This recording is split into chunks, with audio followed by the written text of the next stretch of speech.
Spiritual Kai 2X left me a comment asking, could you do a video on how you guys do maintenance on the buses and how you get them ready for trips? Well, since you asked so nicely, by all means. But first, before we get into it, let's roll that sexy intro.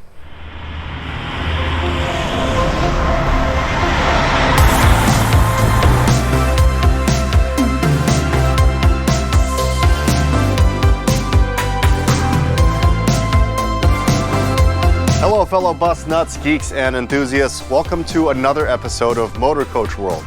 My name is James. When you own a fleet of coach buses and transport millions of passengers every year, you're going to want to make sure that your $500,000 pieces of equipment are properly maintained for several reasons.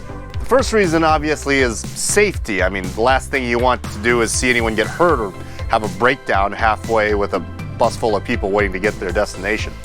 The second reason is cost. A brand new motor coach costs around $500,000 today, depending on the make and model and what type of options you add onto it. Just like buying a car, when you own something that you're most likely making payments on, you want to make sure that it lasts and that you're not spending an arm and a leg fixing it constantly, especially while you're still making payments on it because, well, that's a good way to go broke. Unlike buying a car, motor coaches are much more complex pieces of machinery, and because they're so complex, a lot more can go wrong with them, and that means they're going to cost a lot more to repair and keep maintained in comparison to a car. Anyone who owns a personal vehicle knows that over time they'll need to do things such as change the oil, replace belts, brakes, struts, suspensions, and the list goes on. And of course, there are those who don't really pay attention to these type of things, and their shiny new car quickly turns into a lawn ornament. Now, obviously, it takes a while for a new car to start developing problems and require maintenance. Well, hopefully, and I guess that depends on the make and model. One thing is for sure, if no maintenance is ever done to it, it's not going to last you very long as it would if you take care of it. With a $500,000 motor coach, it's kind of the same way, except there are 10 times as many things that could malfunction and require maintenance over time, and the parts will probably cost twice as much in comparison to that of a personal car. Well, again, depends on the make and model of car you own, I guess. And if you have more than one motor coach in your fleet, just multiply that cost by the number of buses you have. Now, the average life of a family vehicle today is around 150,000 to 200,000 miles. If your car survives past that point, then you've most likely done a very good job taking care of it. And at this point, it's probably a good idea to trade it in and sell it. Unless it's a Toyota. It'll probably last another 100,000 miles. Just saying. But for a motor coach, 200,000 miles is still considered fairly young in its lifespan. A well-built motor coach can last an owner well over 1 million miles today. Well, unless you don't take care of it. When it comes to doing maintenance on a fleet of motor coaches, every company is going to have their own way of doing things. Now, obviously in the US, there's one giant governing factor, and that's the FMCSA, which stands for Federal Motor Carrier Safety Administration. The FMCSA provides a set of rules of what motor coach companies can and cannot do, and specific guidelines as far as what constitute a coach as roadworthy. Regardless of what methods and routines each bus company adopts when it comes to maintaining their fleet, they're going to want to make sure that it falls within the boundaries of the FMCSA, because if it doesn't, you as a company owner may face pretty severe penalties, including going to jail or having your company get shut down, or both. Now, the number of coaches a company has in their fleet will definitely affect how a company handles their maintenance routine. For a fleet of 60 coaches, Peoria Charter needs an entire staff of diesel technicians to make sure that any bus leaving the garage is up to its maintenance schedule. Peoria Charter technicians and managers rely on a maintenance software to keep track of what buses are due for maintenance and what buses are all caught up and ready to go. Some smaller companies choose to outsource their vehicle maintenance to diesel repair shops in order to be more cost effective. The benefits of this is you don't need to put a full-time mechanic on payroll when there's nothing left to fix, and with 2 to 5 buses, especially if they're newer, you may not have enough work to keep a mechanic busy enough to justify a 40-hour work week. Aside from a paycheck, employing mechanics in-house also requires you to have a decently outfitted garage facility with lifts that can lift a motor coach in the air, or a pit that allows your mechanics to get underneath the bus to do proper maintenance. Now, most mechanics when hired will bring their own tools with them. However, one will need more than just tools to properly maintain a bus. Things such as an inventory of spare parts, tire machines to change tires off the wheels, air compressors to power tools and other equipment, etc., etc. The list goes on, and of course, all this costs money. Oh, and if you're going to have a garage where people work in, you'll have to make sure that it's compliant with OSHA regulations, which means fire sprinklers, eye washing stations. Yeah, it's quite extensive.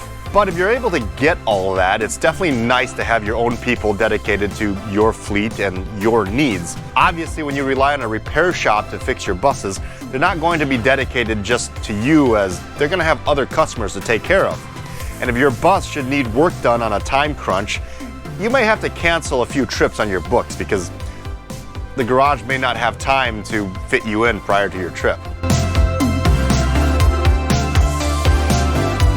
At Peoria Charter, with a fleet of 60 coaches, the one important tool that binds all departments together is the software that we use.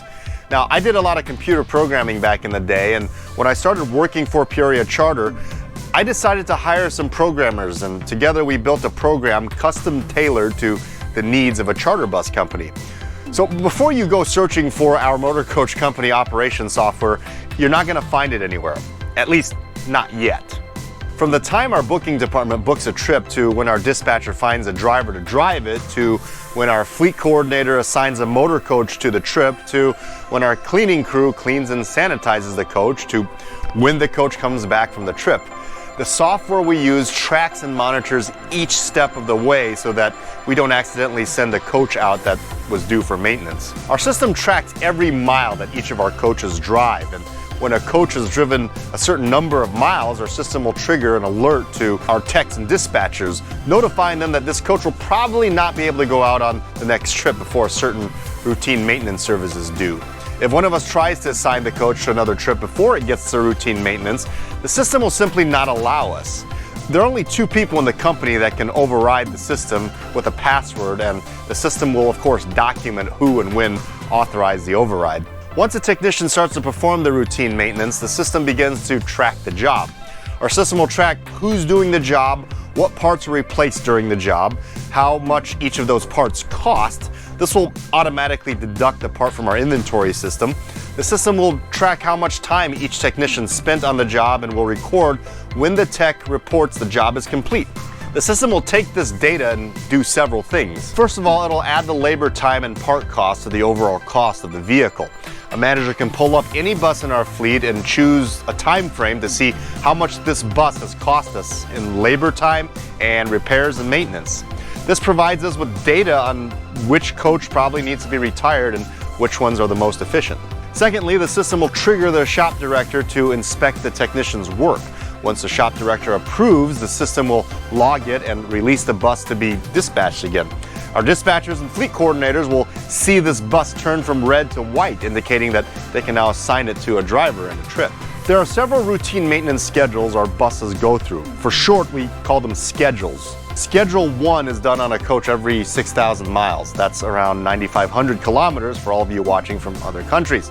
There's quite an extensive list, so for the sake of keeping this video under an hour, I won't list them all, but it includes things like lubing brake pedals, to inspecting seats to make sure nothing is loose, to checking tire depth and air pressure, to inspecting brakes and adjusting manual slack adjusters. Then comes Schedule 2, which is done every 20,000 miles. That's 32,000 kilometers.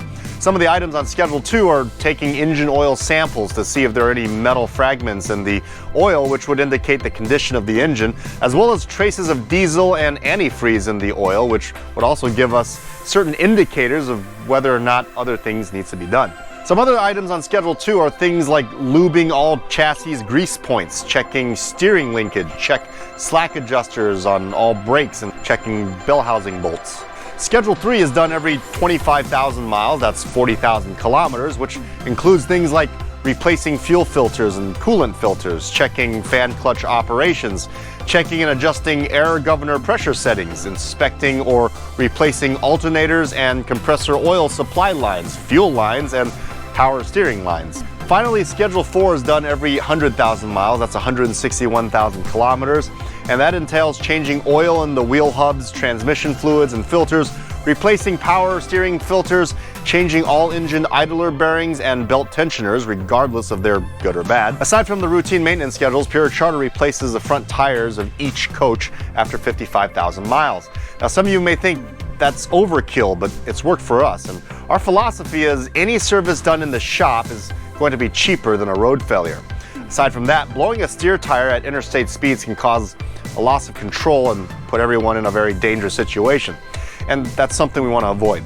Every 30 days, we perform services such as battery service, which is where we inspect tie downs for any corrosion and clean battery posts and spray protector and sealant on the posts when cleaned. Another 30-day item is the air dryer inspection, where we inspect housing, change filters, and add alcohol to the systems during the winter months. And finally, there's the crankcase breather filter inspection, and change is also done every 30 days as well. Now guys, keep in mind, I've left out many items to our routine maintenance regimen because it would likely take me an entire day to go through everything that we do to our fleet. Also keep in mind that a Peoria Charter coach in the busy season can tack on 6,000 miles in a period of 10 days. That means every 10 days a coach would have to be taken out of circulation and have a Schedule 1 done to it. That's a lot of money. If you were to pull up a routine maintenance schedule that Peoria Charter did 20 years ago, it most likely will look completely different.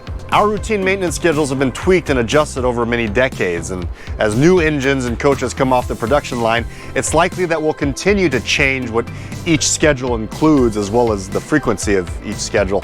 The decision of when to do a maintenance schedule and what items go into a schedule is based on several things, such as the culmination of each of the engine specs in our fleet, as not all of our buses have the same engine. Each of the operator manuals and suggestions for all the different make and models of coaches we have in our fleet. And finally, the suggestions and ideas from other bus companies as kind of an industry standard. And of course, all of which has to fit within FMCSA regulations. When it comes to keeping your fleet maintained, documentation is everything, which is why good maintenance software for any transportation company is a very important tool. Now, over the years, I have witnessed many different kinds of operations in the motor coach industry. I always like to say that the bare minimum maintenance is shady and excessive maintenance is a luxury. One has to kind of find a happy medium. A successful transportation company should always be safety-driven before it's profit-driven. If a company can't make a profit by operating safely, then it simply shouldn't operate at all. Now guys, this is the 5th video I've now released for this new channel, Motor Coach World. I can't believe how fast this channel is growing. And I want to take the time to say how much it means to me to read all of your comments, suggestions, and criticisms, because it helps me create better content, and I'm learning a lot doing this. If you haven't subscribed yet and enjoy my videos, please consider doing so by pushing that like and subscribe button. And if you want to support my work, consider being a patron on my Patreon page, patreon.com/motorcoach. You can become a patron for as low as $1 a month, which is $12 a year. It's like buying me a cup of coffee. As always, thank you all for watching, and if you are watching this, you are part of the Motor Coach world.